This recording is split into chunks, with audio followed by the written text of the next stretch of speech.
Shalom. Selamat pagi jemaat Tuhan yang terkasih. Bagaimana kabarnya pagi hari ini? Luar biasa. Amin. Puji Tuhan. Saya berharap bahwa kita semua tetap bersuka cita. Kita tetap semua memiliki pengharapan yang luar biasa kepada Tuhan kita Yesus Kristus. Bapak Ibu Saudara, pagi hari ini kita akan belajar firman Tuhan dari Kejadian 41 ayat 1 sampai ayatnya yang ke-36. Cukup panjang, tapi kita tidak akan baca semuanya. Saya mau mengawali kita justru dari Kejadian 40 ayatnya yang ke-23. Tetapi Yusuf tidaklah diingat oleh kepala juru minuman itu, melainkan dilupakannya. Kisah kita pada pagi hari ini adalah kita belajar tentang Yusuf, seorang yang hidupnya benar, seorang yang hidupnya selalu disertai oleh Tuhan, diberkati, dibuat Tuhan berhasil dalam segala apa yang dia kerjakannya. Dan termasuk bagaimana ketika Tuhan memberikan dia anugerah untuk bisa mengartikan mimpi, dan dia bisa melakukan itu. Ketika juru roti dan juru minuman raja ini bermimpi, lalu mimpinya itu dapat diartikan oleh Yusuf, dan luar biasa. Akhirnya khususnya juru minuman raja ini dikembalikan kepada posisinya. Tetapi apa yang terjadi? Bahwa ketika juru minuman ini kembali pada posisinya, dia melupakan Yusuf. Yusuf ini tidak diingat lagi. Yusuf ini diabaikan. Tetapi luar biasa Bapak Ibu Saudara, bahwa walaupun kita dilupakan oleh manusia, tetapi Tuhan selalu mengingat kita. Tuhan tidak pernah mengabaikan kita. Tuhan tidak pernah lupa kepada janjinya, dan Tuhan menepati itu. Kita lihat di dalam pasalnya yang ke-41 bahwa Tuhan menyatakan apa yang sudah dijanjikan kepada Yusuf di dalam pasal 37 ayatnya yang kelima, bahwa di sana Yusuf bermimpi dan menceritakan mimpi itu kepada saudara-saudaranya, bahwa dia akan menjadi seorang pemimpin, menjadi seorang penguasa, dan ternyata itu menjadi kenyataan. Bapak Ibu Saudara, tema kita pada pagi hari ini adalah indah pada waktunya. Indah pada waktunya. Kita percaya bahwa Tuhan selalu menepati janjinya buat kita, dan semua itu indah pada waktunya. Memang mungkin kadang kita mau lekas-lekas, mau secepatnya, bahwa apa yang kita minta, apa yang kita harapkan itu terjadi saat ini juga, terjadi hari ini juga, minggu ini juga, bulan ini juga, bahkan tahun ini juga. Tetapi kenyataannya adalah bahwa kadang hal itu mungkin sampai bertahun-tahun baru tergenapi dalam kehidupan kita. Tapi percayalah bahwa itu adalah waktu yang tepat, waktu yang indah untuk Tuhan menyatakan janjinya buat kita. Sama dengan yang terjadi dalam kehidupan Yusuf, bahwa apa yang dilakukan Tuhan, bahwa ketika Tuhan mengingat Yusuf, itu adalah waktu yang tepat untuk Tuhan menyatakan untuk dia bisa menjadi seorang pemimpin di Mesir pada waktu itu. Ketika Firaun bermimpi, dan dari situlah kita melihat bagaimana Tuhan membuka jalan untuk Yusuf bisa menjadi seorang pemimpin. Luar biasa. Bapak Ibu Saudara yang kekasih di dalam Tuhan kita Yesus Kristus, Allah telah mengingat Yusuf. Allah telah mengingat janjinya kepada Yusuf, dan Tuhan mau menyatakan itu.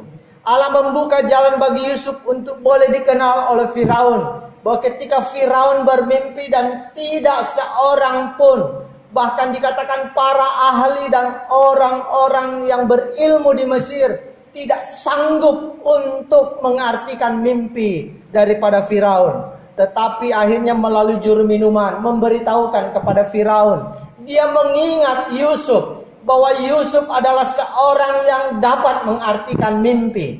Dan akhirnya Yusuf dipanggil oleh Firaun.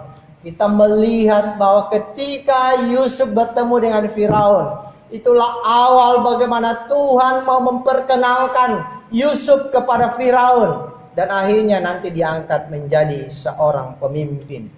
Bapak Ibu Saudara yang kekasih di dalam Tuhan, cukup lama waktu Yusuf untuk menantikan janji Tuhan ini. Ya. Kalau kita melihat ketika Yusuf bermimpi itu adalah kira-kira umurnya sekitar 17 tahun. Bisa kita baca di dalam Kejadian 37 ayatnya yang kedua. Mari kita baca bersama-sama. Inilah riwayat keturunan Yakub. Yusuf tatkala berumur 17 tahun, jadi masih muda, biasa menggembalakan kambing domba, bersama-sama dengan saudara-saudaranya anak-anak Bilha dan Silfa, kedua istri ayahnya. Dan Yusuf menyampaikan kepada ayahnya kabar tentang kejahatan saudara-saudaranya. Dan di ayat yang kelima, kita melihat Yusuf menyampaikan mimpinya. Lalu dia diangkat untuk menjadi penguasa ketika berumur 30 tahun. Kita baca di dalam pasal 41 ayatnya yang ke-46. Kejadian 41 ayatnya yang ke-46. Firman Tuhan berbunyi demikian. Yusuf berumur 30 tahun ketika ia menghadap Firaun, raja Mesir itu. Maka pergilah Yusuf dari depan Firaun, lalu dikelilinginya seluruh tanah Mesir. Jadi ada 13 tahun Yusuf menanti janji Tuhan tergenapi dalam hidupnya. Cukup lama saudara-saudara. Tetapi ini bukanlah menjadi satu perhitungan Yusuf. Yusuf tidak pernah mengingat-ingat itu. Yusuf tidak pernah menganggap bahwa Allah lalai kepada dirinya. Allah lalai akan janjinya kepada Yusuf. Tetapi Yusuf tetap menjalani proses itu. Dan tiba pada waktunya Tuhan menyatakan hal itu dalam hidupnya. 13 tahun, waktu yang bukan waktu yang cepat. Waktu yang cukup lama untuk seseorang menanti janji. Tetapi sungguh luar biasa ketika janji itu dinyatakan. Itu adalah waktu yang betul-betul waktu yang terindah dan sungguh tepat. Dan itu memberikan sukacita bagi Yusuf. Inilah waktu Tuhan, waktu yang tepat. Dan mari kita belajar dari seorang Yusuf yang sungguh mau menantikan waktu Tuhan. Dia sabar menanti janji Tuhan. Orang-orang yang menantikan waktu Tuhan dengan sabar akan dibayar dengan sangat pantas oleh Tuhan. Firman Tuhan di dalam Ratapan 3 ayat 26 berkata, adalah baik menanti dengan diam pertolongan Tuhan. Adalah baik menanti dengan diam pertolongan Tuhan. Kita tidak perlu untuk terus-menerus meminta-minta kepada Tuhan. Kita tidak perlu untuk terus mendesak-desak Tuhan. Karena Tuhan ingat janjinya. Tuhan tahu yang terbaik waktunya buat kita. Karena itu Bapak Ibu Saudara, mari dengan setia tetap berdiam diri. Dengan sabar menanti janji Tuhan. Karena hal itu akan Dia tepati dalam kehidupan kita. Bapak Ibu Saudara yang kekasih, bahwa rencana Allah itu tidak pernah gagal. Rencana Allah itu akan tetap. Rencana Allah itu akan terjadi. Dan rencana Allah itu akan dinyatakan ketika Tuhan menghendaki hal itu. Maka Bapak Ibu Saudara yang kekasih di dalam Tuhan, mari kita tetap sabar menantikan waktu Tuhan. Rencananya indah. Rencananya sungguh ajaib. Rencananya tidak akan pernah gagal. Dia akan melakukannya dalam kehidupan kita. Kita boleh saja mungkin berpikir bahwa kenapa terlalu lama Tuhan. Tetapi Tuhan tidak pernah melupakan kita. Tuhan tidaklah pernah lalai kepada janjinya. Dia akan nyatakan itu tepat pada waktunya buat kita. Dan tidak ada seorang pun, tidak ada satu pribadi pun yang dapat menggagalkan rencana Tuhan. Ada amin? Karena Dia sungguh berkuasa. Dan dapat melakukan berbagai cara untuk melakukan hal itu. Yusuf boleh kembali mendapatkan janji Tuhan. Karena Tuhan adalah Allah yang ajaib. Rencananya tidak pernah gagal. bahwa Allah itu akan bertindak dalam segala rencana. Allah akan bekerja, Allah akan melakukan segala sesuatu untuk rencana itu bisa terpenuhi, untuk rencana itu bisa ditepati tepat pada waktunya. Tuhan telah memberikan kemampuan kepada Yusuf untuk mengartikan mimpi Firaun, bahkan semasa dia di penjara. Tuhanlah yang memberikan Yusuf kemampuan. Tuhanlah yang menganugerahkan Yusuf sehingga dia mampu mengartikan mimpi. Dan sungguh ajaib Tuhan itu, bahwa dia bertindak tepat pada waktunya. Yusuf adalah seorang yang bijaksana. Yusuf adalah seorang yang rendah hati. Dia menyatakan kepada Firaun bahwa Tuhanlah yang menyatakan semuanya. Dia tidak memperkenalkan dirinya bahwa dialah yang mengartikan mimpi itu. Dari dialah segala kesanggupan itu. Dari dialah segala kemampuan itu. Tetapi dia menyampaikan pujian kepada Tuhan. Mari kita lihat di dalam pasal ayat yang ke-16 dikatakan demikian. Yusuf menyahut Firaun, "Bukan sekali-kali aku, melainkan Allah juga yang memberikan kesejahteraan kepada tuanku Firaun." Bukan sekali-kali aku, tetapi Allah. Allah lah yang melakukan. Allah lah yang memberikan dia kemampuan itu. Allah lah yang mengartikan mimpi itu. Dan di sini kita melihat bahwa Yusuf memuji Tuhan, Yusuf mengagungkan Tuhan, Yusuf lebih meninggikan Tuhan daripada dirinya. Sehingga Firaun dan orang-orang Mesir juga mengenal siapa Tuhan dan siapa yang lebih berkuasa, siapa yang melakukan semuanya. Yusuf adalah seorang yang layak untuk diteladani. Ia tidak pernah menyombongkan siapa dirinya. Ia tidak pernah menyombongkan kemampuannya, karena semuanya itu adalah pemberian dari Tuhan, anugerah dari Tuhan. Itulah sebabnya dia memuji Tuhan di depan Firaun dan orang-orang Mesir pada waktu itu. Karena dia sungguh menyadari bahwa segala apa yang dia miliki, termasuk keberhasilannya selama ini, ketika dia bisa memimpin di rumah Potifar, adalah semua daripada Tuhan. Segala apa yang boleh dia kerjakannya dengan cukup berhasil, itu karena Tuhan yang membuat dia berhasil. Dan Yusuf seorang yang sungguh rendah hati. Yusuf adalah seorang yang sungguh mau mengutamakan Allah, tetap mempermuliakan Allah. Bahkan kita melihat Bapak Ibu Saudara yang kekasih, bahwa dalam situasi seperti ini ketika Raja Firaun bermimpi, tidak seorang pun di Mesir, termasuk para ahli, para orang pandai, orang-orang yang berilmu di Mesir, tidak dapat mengartikan mimpi Firaun. 2 kali itu dinyatakan oleh Firaun bahwa sungguh-sungguh tidak ada seorang pun yang sanggup melakukan.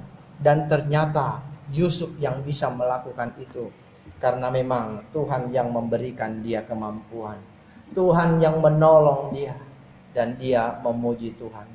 Tuhan memiliki beribu cara untuk menyatakan kehendaknya. Coba kita baca di dalam ayat 25, 28 dan 32. Firman Tuhan berbunyi demikian. Ayat 25.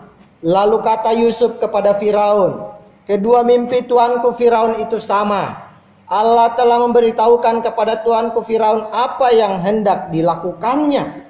Allah telah memberitahukan kepada tuanku Firaun apa yang hendak dilakukannya." Lalu ayatnya yang ke-28. "Inilah maksud perkataanku. Ketika aku berkata kepada tuanku Firaun, Allah telah memperlihatkan kepada tuanku Firaun apa yang hendak dilakukannya." Lalu ayatnya yang ke-32.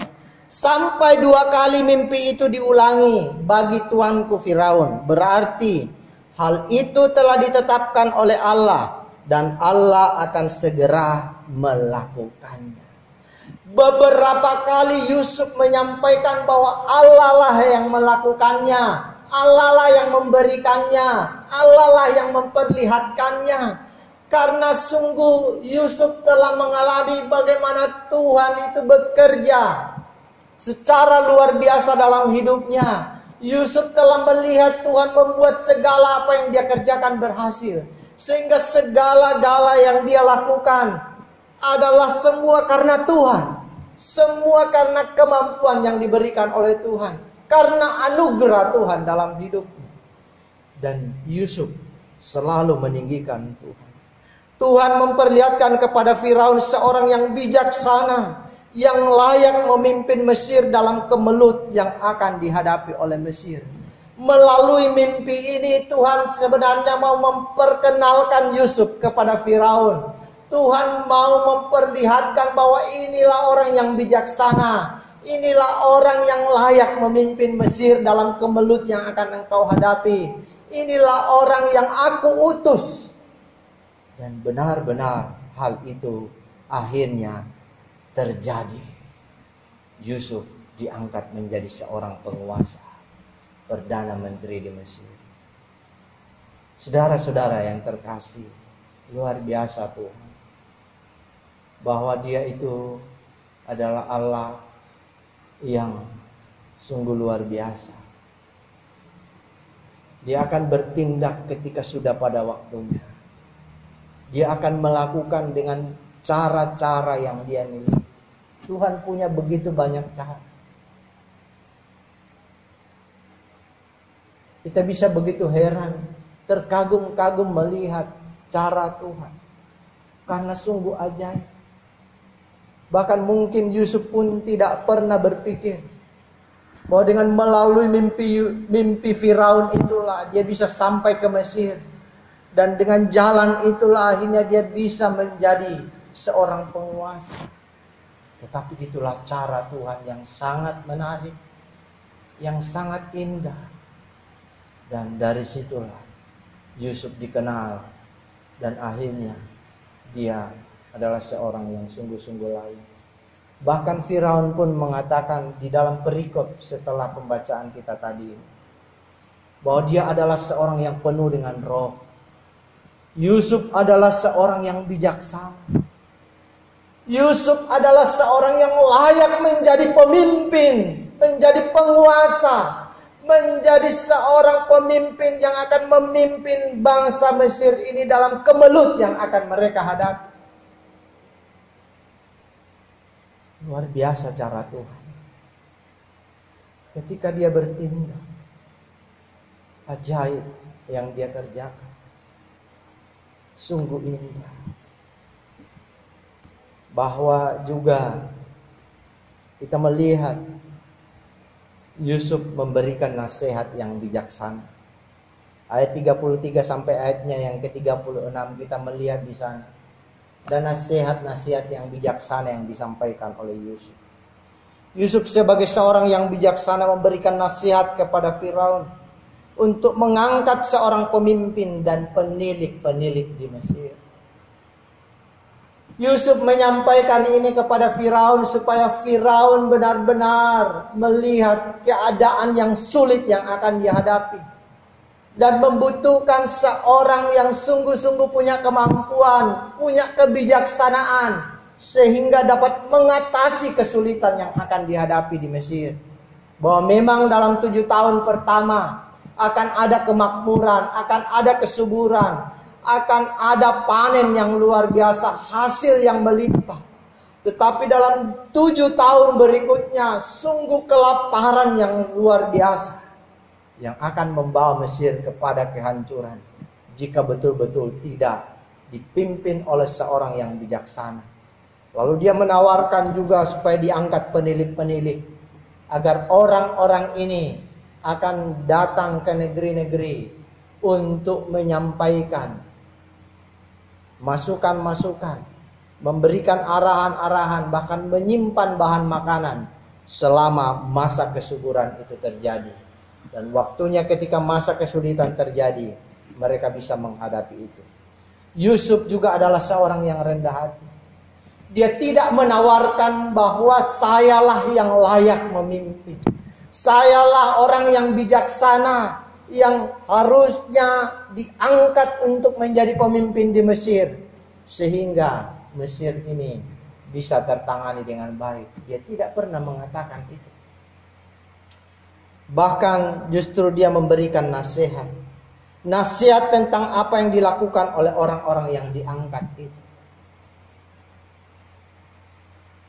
Dia tidak hanya menawarkan seorang pemimpin yang perlu diangkat, penilik-penilik. Tetapi apa yang harus dilakukan oleh pemimpin dan penilik-penilik itu, dia sampaikan hal itu. Lengkap nasihat itu. Dan dari situlah kita melihat bagaimana Firaun melihat bahwa orang ini adalah seorang yang bijaksana. Orang ini adalah seorang yang penuh dengan roh, layak untuk diangkat menjadi seorang penguasa dalam keadaan Mesir yang akan seperti itu. Bapak Ibu Saudara yang kekasih di dalam Tuhan, penerapan buat kita semua, mari kita selalu ingat bahwa Tuhan itu baik dan tidak pernah melupakan kita. Justru yang terjadi adalah kita yang melupakan Tuhan. Dia tidak pernah lupa akan janji. Dia tidak pernah lalai kepada kita. Walaupun kadang ada orang yang menganggap bahwa Tuhan telah lalai, tapi dia selalu ingat kita. Dia mengasihi kita. Dia sayang kepada Bapak Ibu Saudara. Dia ingat siapa kita. Bersabarlah. Tuhan akan nyatakan segalanya pada waktunya. Dia akan selalu mengingat kita dan janji-janjinya kepada kita tidak akan Dia ingkar. Apa yang Tuhan sudah janjikan di dalam firman-Nya, Tuhan akan genapi. Sabarlah Bapak Ibu Saudara, seperti dalam ratapan tadi dikatakan. Mari kita berdiam menanti pertolongan Tuhan. Karena pasti dan Dia akan nyatakan itu dalam kehidupan kita. Dia tidak pernah ingkar janji. Dia akan memberikan itu tepat pada waktunya. Kita butuh kesabaran. Tidak perlu mendesak-desak Tuhan. Teladanilah Yusuf. Yusuf walaupun harus ada di dalam penjara, saya percaya bukan hanya 2 tahun saja, bahkan lebih, bahkan separuh dari 13 tahun dia menanti janji Tuhan itu. Mungkin separuhnya itu dia ada di dalam penjara, separuhnya di rumah Potifar. Tapi dia tidak pernah menekan-nekan Tuhan. Dia tidak pernah mengungkit-ungkit itu kepada Tuhan. Dia hanya menjalani. Dan luar biasa ketika dia menjalani, dia menikmati. Kalau kita sudah di masa sulit Bapak Ibu Saudara, kita tidak perlu banyak menunggu, karena Dia tidak pernah lalai. Yang perlu kita lakukan adalah nikmati hidup ini.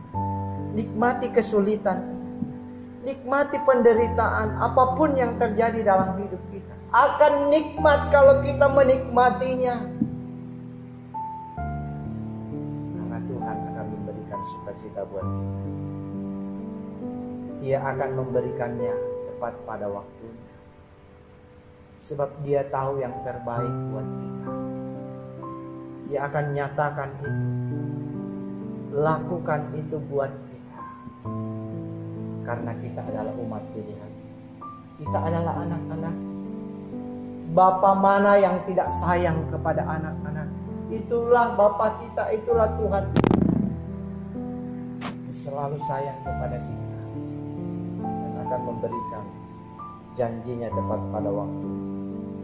Dia juga punya beribu cara untuk melakukannya buat kita. Kita tidak perlu pusing dengan cara itu. Mungkin kadang kita berpikir, wah, sepertinya sudah tidak bisa lagi aku mendapatkan apa yang menjadi janji Tuhan buat saya. Karena inilah, karena itu. Percaya Tuhan punya banyak cara buat kita. Percaya selalu kepada, yakini bahwa Dia akan menyatakan semua indah pada waktu. Tuhan kita luar biasa. Tuhan Yesus memberkati Bapak Ibu Saudara sekalian. Karena Dia mengasihi saudara. Dia menyayangi Anda. Dia sungguh ingat kepada kita semua. Mari kita berdoa. Bapa di dalam surga, terima kasih untuk kebenaran firman-Mu pada pagi hari ini buat kami. Kiranya kami semua diteguhkan. Dan kami senantiasa hidup seturut dengan kehendak-Mu. Hidup sesuai dengan firman Tuhan. Yang akan terus menguatkan kami dan memberikan pengharapan buat kami. Dalam nama Tuhan Yesus, hamba berdoa. Jemaat Tuhan yang kekasih, arahkanlah hati, pikiranmu kepada Tuhan, terima berkat. Tuhan memberkati engkau dan melindungi engkau. Tuhan menyinari engkau dengan wajahnya dan memberi engkau kasih karunia. Tuhan menghadapkan wajahnya kepadamu dan memberi engkau damai sejahtera. Haleluya. Amin. Selamat pagi, saudara-saudara yang kekasih di dalam Tuhan. Tuhan Yesus memberkati saudara semuanya. Puji Tuhan. Senantiasa bersuka cita. Tuhan Yesus baik buat kita. Amin.